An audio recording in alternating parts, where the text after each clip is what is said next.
Yeah, hopefully, let me just check on the.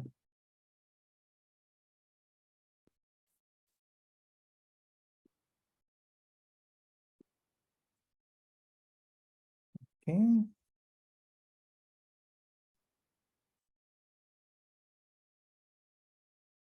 Check. I think.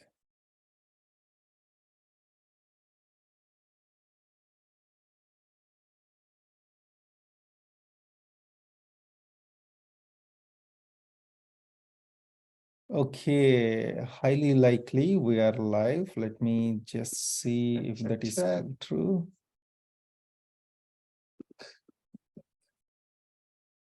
Okay, I think I'll just pause it over there. Hey, good morning, good afternoon, good evening, everyone. I know a lot of folks are joining in across the world. I think that is what I'm super excited about.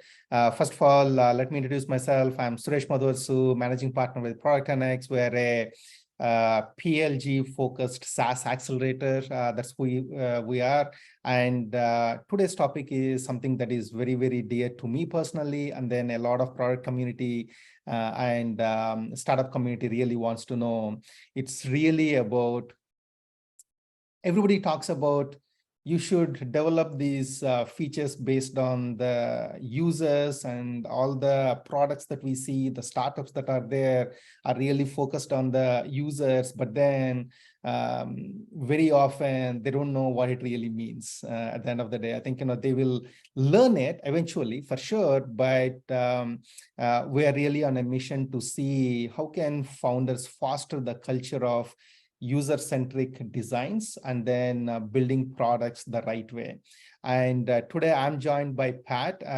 He has a great experience in not only product building, product leadership, product-led growth, and really about the user experience angle as well. So Pat, without further ado, love to welcome you to our topic today. And if you can please introduce yourself, that would be great. Thanks, Suresh. I'm super excited to be here and be a part of this webinar. My name is Pat. I'm currently the founder of Lightster. It's a platform to help you find your target audience and collaborate with them and build the product with them. So that involves testing your product, interviewing users to understand their pain points, and all of the above. A bit about my background. I spent over 10 years in product management, half of that in experience design. So I've seen how products are built in different types of organizations, industries, and also sizes. And yeah, happy to share more about what I've learned over the past years, and also, some anecdotal evidence that we have discovered through working with our customers at Lightster as well. Yeah, absolutely.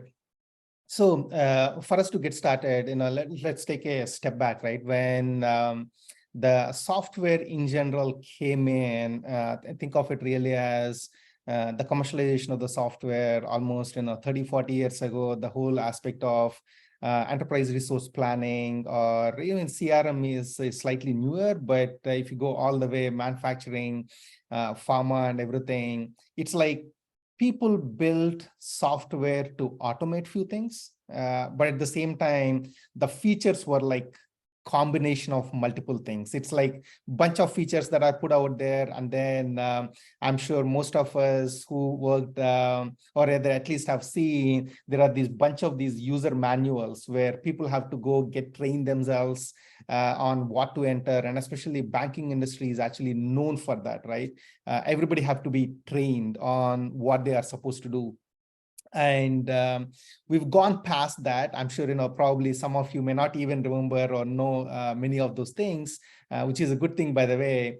And now in the modern software and technology experience, it's a different expectation from everybody, right? I mean, it's really the question of who is really looking at iPhone user manual, or the Gmail user manual. I'm sure, most of us are using some of these tools. So if the idea is we are building products in a way that it's very intuitive, you don't really need to train users in a much deeper way. That's really where a lot of success is coming to companies, right? Because user training is a cost. It's not just about the user training cost, but then every time you introduce new features, you don't want to be going after users to again retrain them, and which basically says a lot of things about it.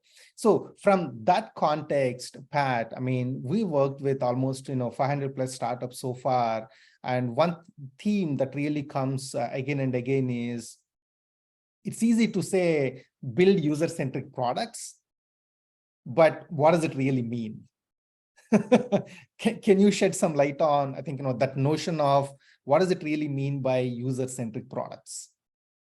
Yeah, and great context. Like I think that really resonates with me as well throughout my journey. So many features built but never used because they probably don't solve a real problem.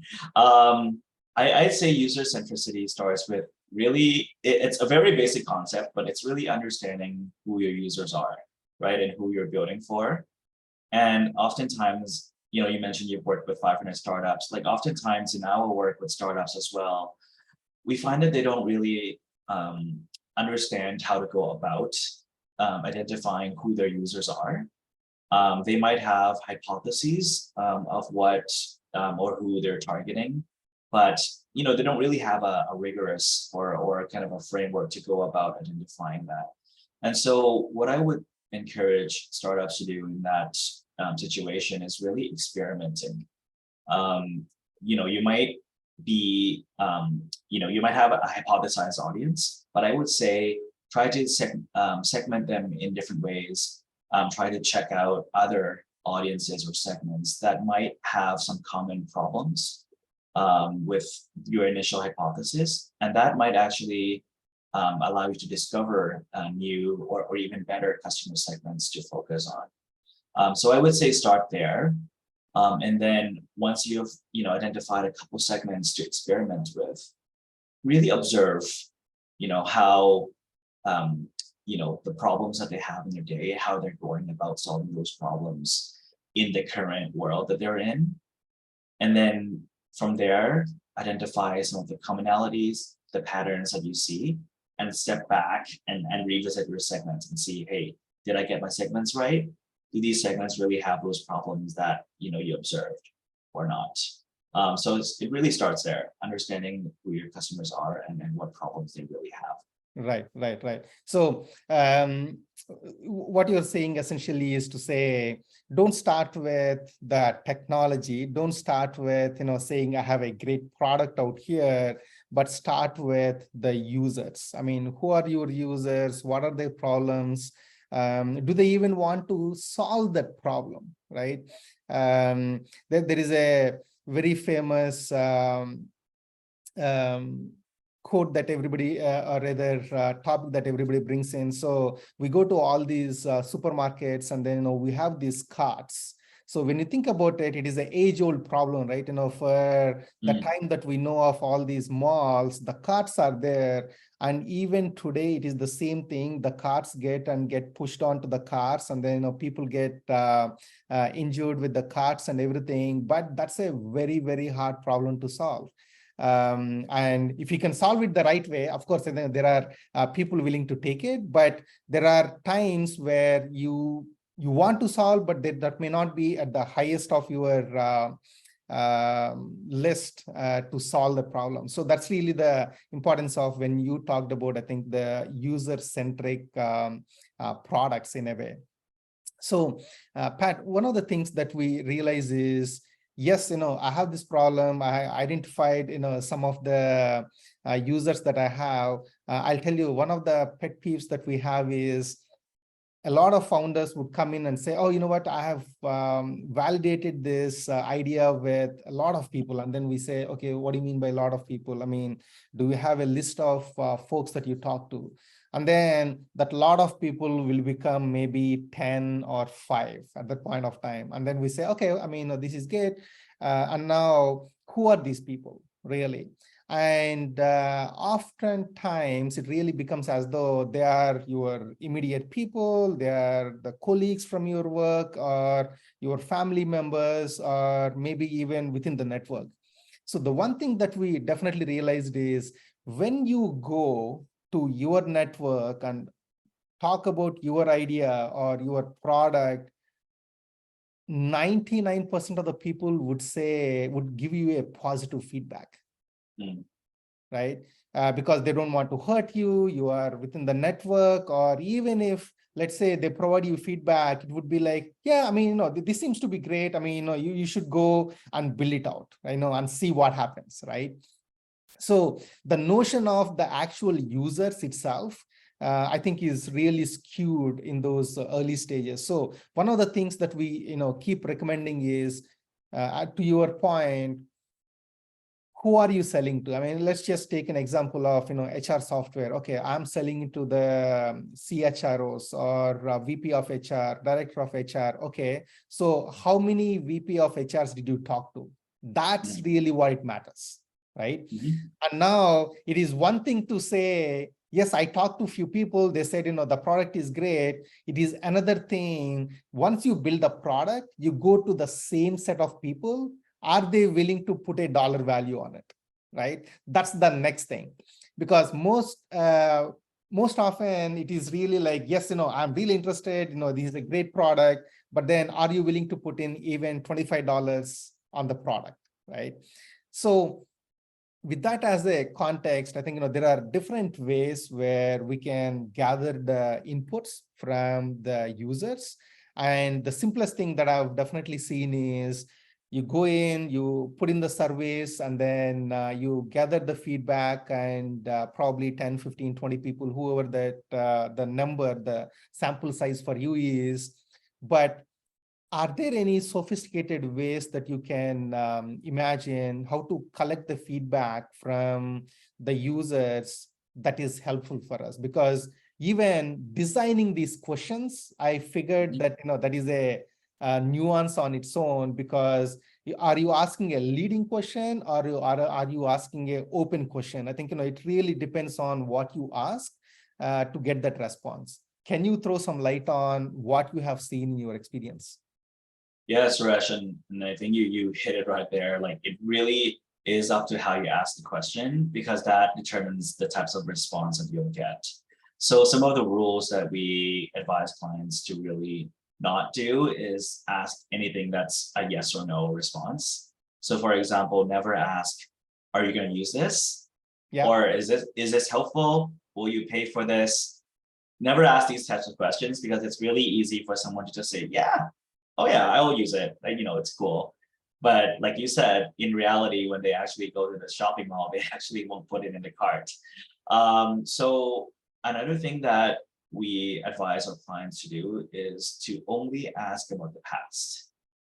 And I think it's simple in theory, but it's really hard to do when you're talking to somebody, because sometimes it's unnatural to be doing that. But for example, in the HR software example that you mentioned, instead of asking them, well, how much will you pay for this? Ask them instead, how much have they paid to solve some of the problems that they have within the HR? So for example, how much did you spend on your last payroll run? Or how much did you spend to train your last employee, right? And that will give you a sense of, okay, like, does this company, first of all, have a capacity to pay? And then secondly, you'll get a bit of an understanding of their relative budget that they have to solve these problems, so that when you come up with a new solution for them, you can start to imagine how they might reallocate the spend that they did in the past onto your product, right? And that's as close as you can get in that type of situation, because you'll never know how much they really pay after you launch your product. And I think that's where experimentation again comes in. There's only so much you can uncover pre-launch, but once you launch, that's where you can do things like A/B testing, landing page testing to see like what the right pricing is. But if you focus on the past, you will get real insights that you can actually use versus anything hypothetical that might not actually happen. That's amazing. Yeah. So one of the things that we know for sure, Pat, is with the whole aspect of product-led growth that is kind of, that has come in different ways, by the way, right? Some people may be doing it, they may not even know that there is a term for it. Or people say we are PLG, but they are still, sales-led motion. There are different variations that are out there. But the most interesting thing is recently, of all the companies out there, McKinsey actually talked about the whole aspect of transitioning and what they are seeing in the enterprise companies on the product-led growth, by the way, right? So one of the things that they were recommending is, hey, a lot of companies actually start from bottom-up approach for sure. But as you go into the enterprises, it is really important to also look at the top-down approach. And they have a lot of great recommendations. For some of you who haven't seen that, I would definitely recommend to just go through that report by McKinsey. It looks like this is the first time that McKinsey even recognized PLG as a kind of thing out there. So from that kind of aspect, a lot of founders out there are really interested to know what does it really mean by PLG for a startup, because there is a wide range of notion on what PLG means for folks. So from your experience, what have you seen on the PLG? And for somebody new to PLG, how would you suggest that they should be starting? Yeah, I think to me, and like you mentioned, like I think the opposite of PLG is probably like a services or a sales-led organization where you meet a customer, you ask what the requirements are, and then you just implement what they ask for. But I think PLG being the opposite is about commonalities, right? Like you're really looking for anything common, like across like the problem space, across the solution space, across the definition of your customer segments. But you're basically looking for what group of people have the same problems or the common problems or issues that they face on a daily basis. And PLG companies that are successful at doing their product in a PLG way can articulate clearly, like, these are the people that I'm targeting. They all have these same problems. And this is how I'm going to solve a problem for them all in the same way, right? Because you will not get to product-led growth if you're dealing with customers that have various needs. And you will not get there if all of these various needs are solved in very different ways, because you'll end up just building new features all the time that only is used by like one or two customers. And with a startup, that's very resource consuming, right? Like you're spending a lot of money, or sometimes even your own time, just trying to deal with all of these diversities. So I would say for a startup, start to, learn to say no. I know it can be very hard. Like it is hard for us to, even today, to say no to potential revenue. But sometimes you have to weigh it out in terms of, are you going to spend the next 8 hours building something that 200 people will find useful, or are you going to spend the next 8 hours like solving a problem for one customer that will be equivalent to just 5 of those potential customers? So I think it's being able to make the trade-offs and being able to find commonalities in who you're solving the problem for, what problems they have, and how those problems can be solved. I think it's really about these 3 aspects. Gotcha. That's amazing. Because in addition to what you talked about, one of the key aspects that we always look into is what is that onboarding cycles look like for most of these users in a way, because I'm using users in a loose way, but as you can imagine, there can be segments of those users, right? You have the power users, admin, and then the normal, the end users in a way. And all of them, one way or the other, they have to get to solve their problem in the quickest possible way. Otherwise, they are out of your system, right? Because especially these days, there are so many alternatives out there for every service that you think through.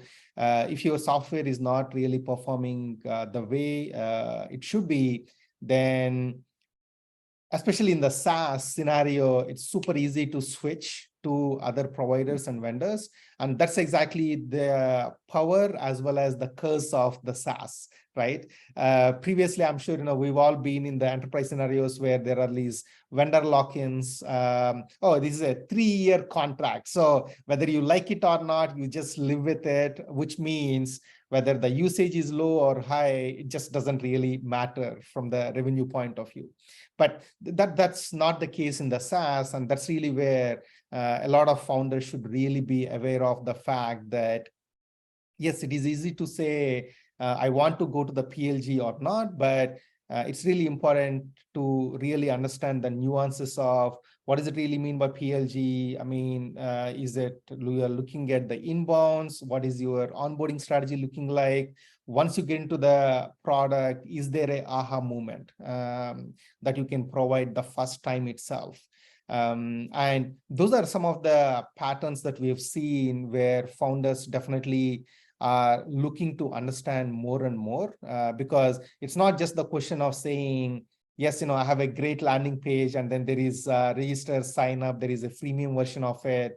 But the question really is, yes, okay, you have a freemium version of it, but are you able to provide the value the day one, the week one, month one, and are you able to continue that far along? I think that's really the question a lot of founders are thinking through. From that angle, what are some of the challenges that you see, Pat, where founders, when they start thinking about the whole of the PLG, what are they, and what would be your advice to overcome them in the short term and the long term? Yeah, I think the challenge is really like, I'm part of an incubator based out of Toronto here called the DMZ as well, and we often talk among founders about what successes and things that are not so great that are happening to their startups. And oftentimes we have a lot of founders running, hey, we just closed a deal, or like, hey, we just got a lead. But again, when you talk about like, okay, who are these customers, and how they're using your product, they're all like very different, like from one customer to another. So it goes back to what I said earlier, is the common challenges is that like, we say yes to basically everything that comes by our desks, but they're not really supporting that PLG growth potential that will allow us to exponentially, grow the product. And like you said, all of these, because they are diverse, their onboarding times differ, right? Like some customers take a long time to onboard because you got to set up new data models for them. You got to like spin up some new features for them, and maybe sometimes even do some manual work for them as well to help them get acquainted with the product. So I think, in the short term, revisit some of these leads that you're talking to, and actually decide whether or not you should be spending time on them. And then in the long term, really looking at your roadmap and see how you can actually build like a solution that solves a common problem for the common group of people that you think your product solves the problem for. Another thing that I would also suggest looking into is, like you mentioned, the freemium model. But recently, what I've encountered is like what they call like a reverse trial. And what I like about that is, as you mentioned, freemium, like someone comes in, plays around your product, and if they like it, they'll subscribe like in the upper tier plan. However, if they don't know like what the benefits of the upper tier plan can give them, it's really hard for them to actually make that decision. So something like the reverse trial is something that I encourage, founders to experiment with, is actually just automatically enrolling them into a trial of the premium plan so that they get acquainted with what those new features are. And if they were to become a paying customer, Right. then that's what it would look like. And then after the trial, they get downgraded to the freemium. And that's when they will understand now they're limited by the things that they want to do that they used to have during the trial. So just a couple of things to kind of throw out there. That's amazing. The reverse trial is a very nice one, because I'm sure, I think in the industry, what everybody realized is yes, let's say whatever time frame that you put in, 7 days, 14 days, 30 days, it doesn't really matter. But then, especially in the last couple of years, a lot of users across the industries have become extremely busy, and which basically means even if you put in those 7 days, 15 days of free trial, unfortunately, they can't really get the full benefit of the software. And that is exactly where I think the reverse trail really helps a lot, where you go in, you start, getting the value of the product right from the day one with full features, all the premium features that you have. And then as you go through and then get the value, then you can decide, of course, at the end of 14 years, 30 days, whatever that period is, hey, you know what, this is a lot of value, yes or no, and then move on, right? That's an amazing insight for sure.